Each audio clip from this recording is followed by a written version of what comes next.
Hey guys, we are in the final chapter of Genesis. This is Genesis chapter 50. I'm going to read the King James and Message version in one video, jumping right in. And Joseph fell upon his father's face, and wept upon him, and kissed him. And Joseph commanded his servants, the physicians, to embalm his father. And the physicians embalmed Israel. And 40 days were fulfilled for him. For so are fulfilled the days of which are embalmed. And the Egyptians mourned him 70 days. And when the days of his mourning were past, Joseph spake unto the house of Pharaoh, saying, Now, if now I have found grace in your eyes, speak, I pray you, in the ears of Pharaoh, saying, My father made me swear, saying, Lo, I die. In my grave, which I have digged for me in the land of Canaan, there shalt thou bury me. Now therefore let me go up, I pray thee, and bury my father, and I will come again. And Pharaoh said, Go up, and bury thy father according as he made thee swear. And Joseph went up to bury his father, and with him went up all the servants of Pharaoh, the elders of his house, all the elders of the land of Egypt, and all the house of Joseph, and his brethren, in his father's house. Only their little ones, and their flocks, and their herds, they left in the land of Goshen. And there went up with him both chariots and horsemen, and it was a very great company. And they came to the threshold, the threshing floor of Atad, which is beyond Jordan. And there they mourned with a great and very sore lamentation. And he made a mourning for his father 7 days. And when the inhabitants of the land, the Canaanites, saw the mourning and the floor of Atad, they said, This is a grievous mourning to the Egyptians. Therefore the name of it was called Abel Mitzrayim, which is beyond Jordan. And his sons did unto him according as he commanded them. For his sons carried him into the land of Canaan, and buried him in the cave in the field of Machpelah, which Abraham bought with the field for a possession of a burying place of Ephraim the Hittite, before Mamre. And Joseph returned into Egypt, he and his brethren, and all that went up with him to bury his father after he had buried his father. And when Joseph's brethren saw that their father was dead, they said, Joseph will peradventure hate us, and will certainly requite us all the evil which we did unto him. And they sent a messenger unto Joseph, saying, Thy father did command before he died, saying, So shall ye say unto Joseph, Forgive, I pray thee, the trespass of thy brethren, and their sin, for they did unto thee evil. And now, we pray thee, forgive the trespass of the servants of the God of thy father. And Joseph wept when they spake unto him. And his brethren also went and fell down before his face, and they said, Behold, we be thy servants. And Joseph said unto them, Fear not, for am I in the place of God? But as for you, ye thought evil against me, but God meant it unto good, to bring to pass, as it is this day, to save much people alive. Now therefore fear ye not, I will nourish you and your little ones, And he comforted them and spake kindly unto them. And Joseph dwelt in Egypt, he and his father's house. And Joseph lived 110 years. And Joseph saw Ephraim's children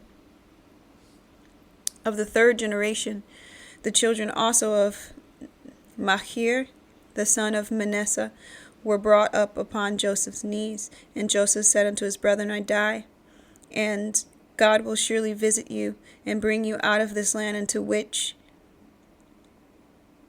he sware to Abraham, to Isaac, and to Jacob. And Joseph took an oath of the children of Israel, saying, God will surely visit you, and he will carry up my bones from hence. So Joseph died, being 110 years old, and they embalmed him, and he was put in a coffin in Egypt. Sorry, that last part was kind of deep. I'm going to go into the Message version now of Genesis chapter 50. Joseph threw himself on his father, wept over him, and kissed him. Joseph then instructed the physicians in his employ to embalm his father. The physicians embalmed Israel. The embalming took 40 days, the period required for embalming. There was public mourning by the Egyptians for 70 days. When the period of mourning was completed, Joseph petitioned Pharaoh's court, if you have reason to think kindly of me, present Pharaoh with my request. My father made me swear, saying, I'm ready to die. Bury me in the grave plot that I've prepared for myself in the land of Canaan. Please give me leave to go up and bury my father. Then I'll come back. Pharaoh said, Certainly, go and bury your father, as he made you promise under oath. So Joseph left to bury his father, and all the high-ranking officials from Pharaoh's court went with him. All the dignitaries of Egypt joining Joseph's family, his brothers and his father's family, their children and flocks and herds were left in Goshen. Chariots and horsemen accompanied them. It was a huge funeral procession. Arriving at the Atad threshing floor just across the Jordan River, they stopped for a period of mourning, letting their grief out in loud and lengthy lament. For 7 days, Joseph engaged in those funeral rites for his father. When the Canaanites who lived in that area saw the grief being poured out at the Atad threshing floor, they said, Look how deeply the Egyptians are mourning. That is how the site at the Jordan got its name, Abel Mitzrayim, Egyptian lament. Jacob's son continued to carry out his instructions to the letter. They took him on into Canaan and buried him in a cave in the field of Machpelah, facing Mamre, the fields that Abraham had bought as a burial plot from Ephraim the Hittite. After burying his father, Joseph went back to Egypt, and his brothers, who had come with him to bury his father, returned with them. After the funeral, Joseph's brothers talked amongst themselves. What if Joseph is carrying a grudge and decides to pay us back for all that wrong we did him? So they sent Joseph a message before his death. Your father gave this command. Tell Joseph, forgive your brother's sin, all that wrongdoing. They did treat you very badly, but will you do it? Will you forgive the sins of the servants of your father's God? When Joseph received their message, he wept. Then the brothers went up in person to him, threw themselves on the ground before him, and said, "We'll be your slaves." Joseph replied, "Don't be afraid. Do I act for God? Don't you see? You planned evil against me, but God used those same plans for my good. As you see all around you right now, life for many people. Easy now. You have nothing to fear. I'll take care of you and your children." He reassured them, speaking with them heart to heart. Joseph continued to live in Egypt with his family, with his father's family. Joseph lived 110 years. He lived to see Ephraim's sons and to the third generation. The sons of Machir, Manasseh's son, were also recognized as Joseph's. At the end, Joseph said to his brothers, "I'm ready to die. God will most certainly pay you a visit and take you out of this land and bring back to the land he solemnly promised for Abraham, Isaac, and Jacob." Then Joseph made the sons of Israel promise under oath, "When God makes his visitation, make sure you take my bones with you as you leave here." Joseph died at the age of 110 years. They embalmed him and placed him in a coffin in Egypt. So that's the end of chapter 50 of Genesis, and that's the end of the book of Genesis itself.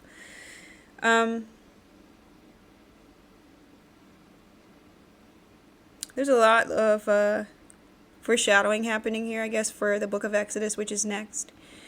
But a lot of honor and things happening here. And I know in chapter 49 I was like a little bit, I guess, seemingly judgmental of Israel, Jacob, but as I also said in the last chapter that, well, we're just human and everybody's got, their struggles and things that they did here. We all do, including myself. Like, I'm not exempt or some perfect human being. I'm not. If I was, then maybe I'd have this perfect life or something. I don't know. I don't really think there's a way to have that, even if you were perfect. And so I definitely think that it's a good idea to have mercy and forgiveness and things, because we're just human. And there's a lot of honor and love going on here with Joseph burying his father after he died. In the last chapter, Israel, aka Jacob, blessed him, and all he wanted was to be buried, in the cave in the land of Canaan that his father and grandfather were buried with their wives. So he kept that promise. He did ask Pharaoh first, and Pharaoh said yes. Gave him that, and a lot of people came. A lot of people went there, went on that travel. It wasn't just Joseph and his brothers. It was like a lot of people. All the servants of Pharaoh and the elders of the house, the elders of the land of Egypt, the whole house of Joseph, his brothers, his father's house. The only thing they left behind were their flocks and the children. So it was a huge thing, so much that the Canaanites saw this and they were, whoa, this huge crowd of people, a massive amount of people, grieving Israel and aka Jacob's death, which goes to show you how much Joseph is respected in this situation, like just his position, how important it really is. Also, how much Israel is respected, but really how much Joseph is respected in his position, that all of this transpired at this funeral, this burying lament, this burial area. And they take him to the cave and bury him there with Leah, Abraham and Sarah and Rachel and Isaac, and he's just there with his family. And it was just this big thing of grief They're laying him to rest, and it was done very respectfully. Like, there's a lot of honor here. A lot of love, and it looks like right after that happened, the first thing that comes to his brothers' minds, Joseph's brothers, is, oh, he's gonna get revenge on us now that dad is our father's dad. They're still haunted by what they did. And I think there's a lot of reasons why they're haunted by what they did. First of all, they knew that it was wrong. There's probably beyond me, the reasons why they feel this way, but they knew that it was wrong. It was really wrong. I mean, geez, they thought that he died. They wanted him dead. They were going to kill him themselves, and then they sold him. They were probably haunted. It seems like they were haunted by that ever since it happened. They were haunted by the father never forgot. He was lamenting the whole time, the whole 13 plus or whatever years.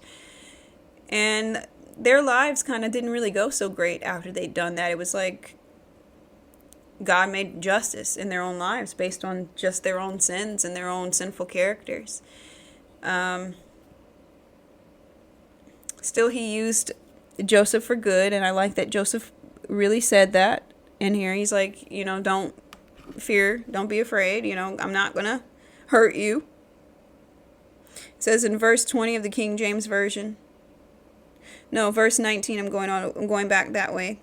Genesis chapter 50, verse 19. And Joseph said unto them, fear not, for am I in the place of God? I'm going to read that one more time, be more clear. And Joseph said unto them, fear not, for am I in the place of God? But as for you, ye thought evil against me, but God meant it unto good, to bring to pass, as it is this day, to save much people alive. It's just like that verse of God doing good towards those who love him. And Joseph definitely was a man of God for real. Like, it's really hard to find like spot and blemish on him at all, based on the information that we have here in the book of Genesis on him. He was just a stand-up guy in almost all his areas. I'm sure he wasn't perfect, but man, he's up there.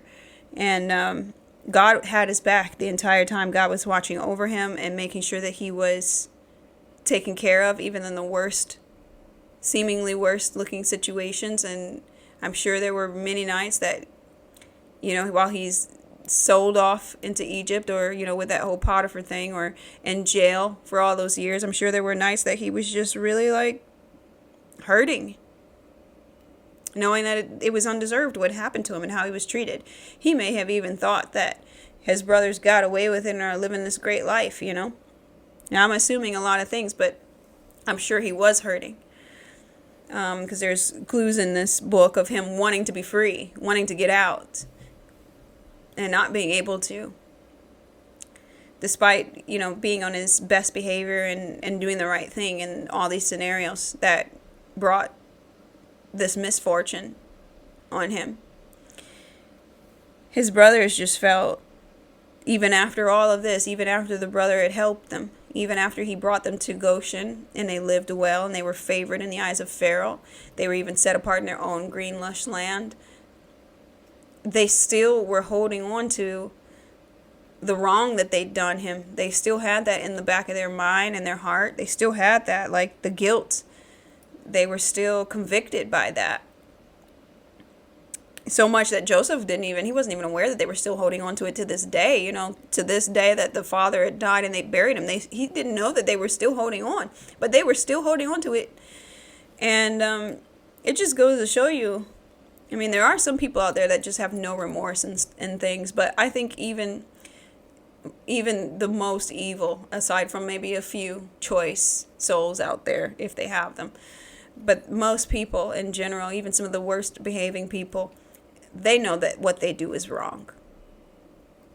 And some people choose to hold on to that, and the victim may not know it, the people around them may not know it, but deep in their heart and in their mind, they know it, and they're convicted. And it doesn't matter if they do anything to fix it or not. And I mean, you should know that, don't hold on to the fact that somebody did you wrong, okay? If you're walking with God and you're just trying to do your best out here in this crazy world, just don't hold on to the fact that somebody did some really messed up stuff to you. Even if they left you for dead, so what? Let them go and do that. And there's a verse in this Bible, there's probably several of them, about just letting people go and do what they're going to do. And you work on your own plank. Because God sees everything. He's recording everything. He's the justice maker. He's the vengeance bringer. He'll take care of it. It isn't for you to put matters into your own hands and try to create your own justice or your own vengeance or your own lick back so that you can feel better, or because you're not going to feel better by doing that, if you really care. And I know sometimes it's hard to care about people when they do really terrible things, but God has created the capacity in us where we can actually be that. You don't have to interact with these people and stuff, and you don't have to, continuously deal with abuse. If you're stuck in a situation or you feel like you're forced to deal or interact with them in some way, like they're just there around your life, and God's not removing them yet or whatever, you still don't have to be hateful or anything like that. You still don't have to do that. It doesn't matter how much they do it, because in reality, that's on them. You're meant to, if anything, look at it as a test and let it refine your character into something even better than let it corrupt you and just turn into another person like that, if this is making any sense. So I do like the fact that Joseph just really he's not holding any grudges, but they are still convicted because of how wrong it was what they did. And they're living with it every day, even after they've been forgiven. Obviously, it's years later. They're still, even after he's taken care of them, they're still they're in disbelief at the kindness, They don't even think it's real. And some of us out there, we really are kind, even when you can be a jerk to us, we still are kind. Like, it's just kind of naturally what kind of person we want to be. And some of us don't even understand some of the cruelty. I know I don't. Most of the stuff that some people have treated me, I don't understand most of that stuff. I don't get it. But it isn't for me to understand. And sometimes maybe it's not for you to understand either. And that's hard to be able to just close that up or find closure in something that you don't understand. But I found that just really trusting God with it, really just handing it over to God, and just really, I don't understand what any of this is, but I trust you, and I trust whatever your plan is for me. And so you can have this, whatever this is. I don't know what it was or why this person or these people did this. I don't understand, but they're forgiven. And I'm going to give this stuff off to you for you to handle whatever is supposed to be handled here. And I'm just praying to continuously forgive 7 times 70, and just let this experience or experiences mold me into an even more kind and empathetic and loving person. Not a doormat. There's a difference. You don't want to necessarily be nice to everything and everybody, but kindness, true kindness and love and care and empathy, you should have those things. You shouldn't let anybody corrupt that or ruin that for you. It doesn't matter how nasty a person is. And I'm going to say for abusive situations, get out of that, man. Don't stay in that. You can forgive and love these people from afar. I've said that in several of these videos, because I'm not saying love these people and take their crap. No, you don't have to take anybody's crap. I don't care if they're somebody you work with or somebody that you live around, somebody that you live with right now. Maybe you have children with a person, maybe you're married to a person, maybe they are your children, maybe they're your friends, I don't know. It could be a lot of different scenarios of somebody who could betray you and do you really wrong and scar your life. Well, you don't have to. There's no reason ever in any situation that you should have to deal with that. If you can get out. If you can find help, get free of that. And if you don't have to hate them despite what they did. You can still love them from a distance. If you really did in the first place, you can still do it despite what's happened and what they did. So it takes a while to get to that point for some of us. I know it took me a minute to truly get there, in a peaceful way, where I was no longer struggling with myself, where I could just give it to God and really know that I did my best in the time that I've known said person or that person or those people, and I did my best maybe it wasn't perfect, but my heart was really there. And I'm going to respect the situation at hand and realize that I need to go and get out of this and let it go and trust God with whatever process, he's got me in. I know I'm rambling on, but it's just, I want you guys to know, like, people don't get away with things, that they do. They live with that. They have to live with it. I mean, literally and figuratively. And many people deal with that and live with that stuff in silence because of so many reasons. So, you pray for them. And you don't pray for them to see, see what they lost or see how they didn't. No, just pray for them to have God in their life, find God. Because if they find God, they'll find, they'll realize and do what, needs to be done spiritually in order to better themselves. And so Jacob dies at the end of this at 110. And they embalm him. They even embalmed Israel, aka Jacob. They even embalmed him for 40 days. So they're doing like the Egyptian thing for these bodies because they're in the land of Egypt. But the part that when I read the King James Version, I almost shed a little tear there because it says in Genesis chapter 50, verse 25, it says, "And Joseph took an oath of the children of Israel, saying, God will surely visit you, and he shall carry up my bones from hence."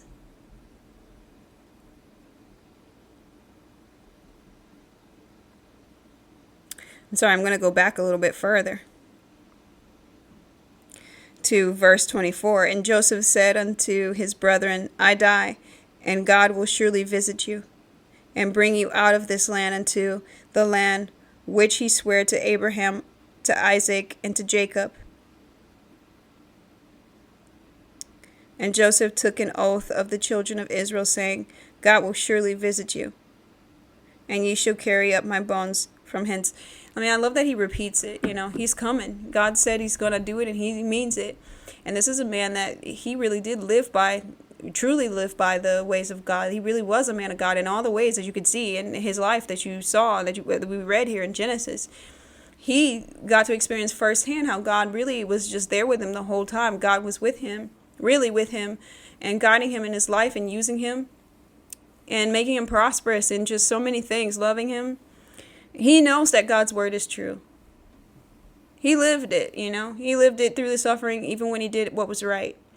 And I just love the fact that he repeats it. He will visit you. Don't worry. He's coming, and it didn't matter that he was dying, I'm sorry. That's just really I can really resonate with that in right now, like my current life right now in 2025, because sometimes you feel like God is not around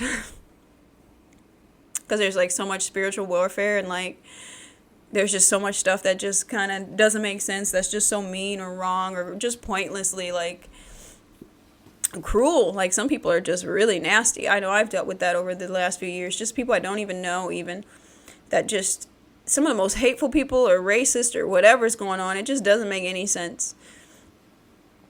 And you just wonder, how can people really be like that? And you wonder, where's God?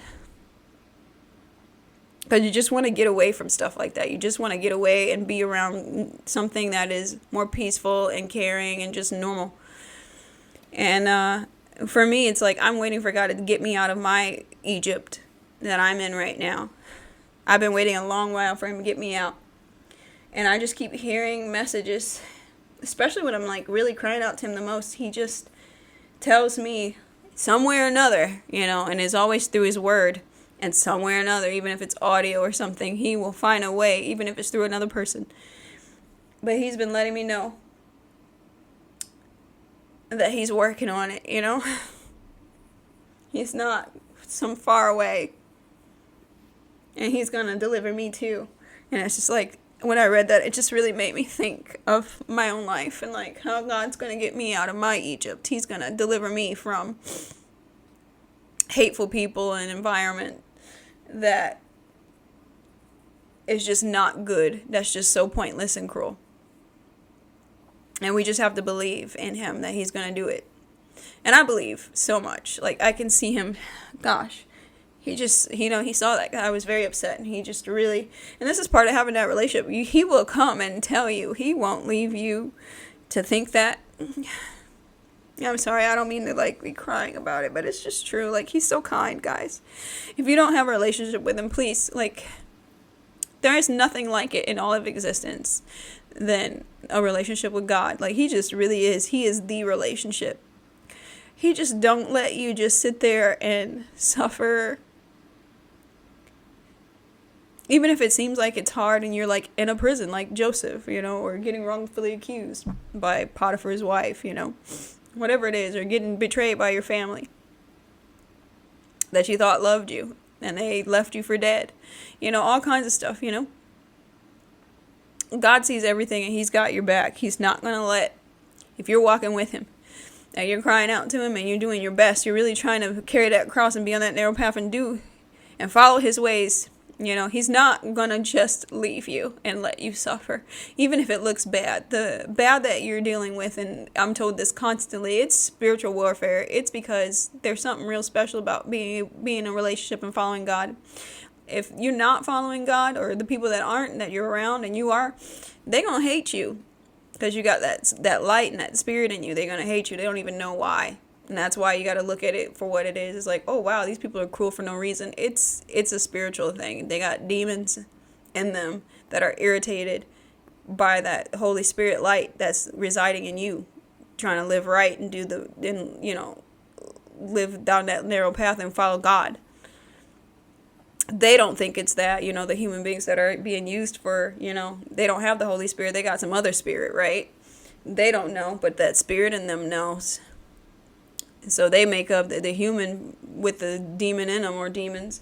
They'll make up whatever excuse they want to make to hate you. Oh, I don't like him or her because of this silly, they'll try to find any reason to hate you, really.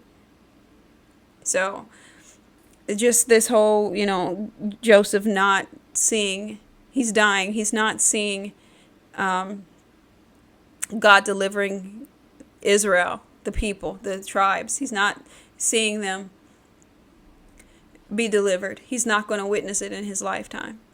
Just like Abraham isn't necessarily going to witness Israel, the land becoming Israel, even though he dwelled in it and lived in it and thrived in it.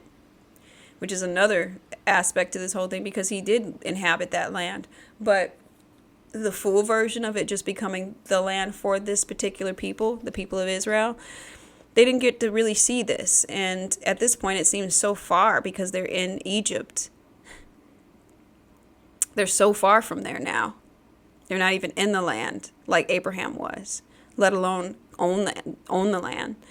So the fact that Joseph has all this faith, like unwavering faith, where he's just on his deathbed, he's telling the children of Israel, he's telling them, surely he's coming, surely he's going to visit, and be ready, because he will come. He said he would, and he never lies. So even though you don't understand the timing, and maybe it seems like he's taking too long, and I'm saying this because, I felt this, I'm sorry. And I know there's a lot of people out there that feel that. You feel like God has taken too long and, everything has gone wrong. Just hold on, guys.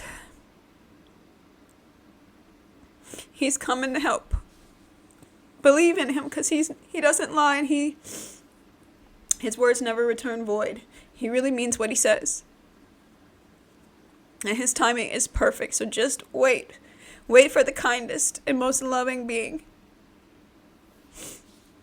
He'll come through. So, I'm not just saying this to you. I'm saying this to myself. And I'm saying this also as a testimony because I know it to be true. It doesn't matter what it looks like. God always keeps his promises. So I'm excited to see what happens in Exodus. I already know what happens, but just reading through it again, it should be really fun. And I feel like we accomplished something here. We just read The whole book of Genesis, guys, all 50 chapters, isn't that great? Like, if you've never read through it before, congratulations. You know the whole book now. You know how it goes. You never forget it. I recommend rereading as much as you can. You'll always catch something new. And we're going to move on to Exodus. I'm thinking about taking a week off, but I might just dive right in tomorrow. I don't even know. I'm in the middle of a transition right now in my life, and I might need to focus on that for a second just to kind of get my feet kind of grounded in this new venture that I'm about to get into. And but I don't know. I can see myself just jumping back in and just going straight to the book of Exodus like quick. So if any of this book of Genesis resonated with you, or just this chapter 50 in particular, please feel free to leave a comment. I would love to hear about it. I just appreciate all of you guys who've subscribed and you're reading with me.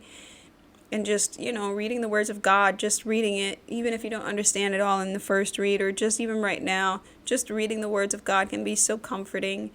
And it's really alive, these words.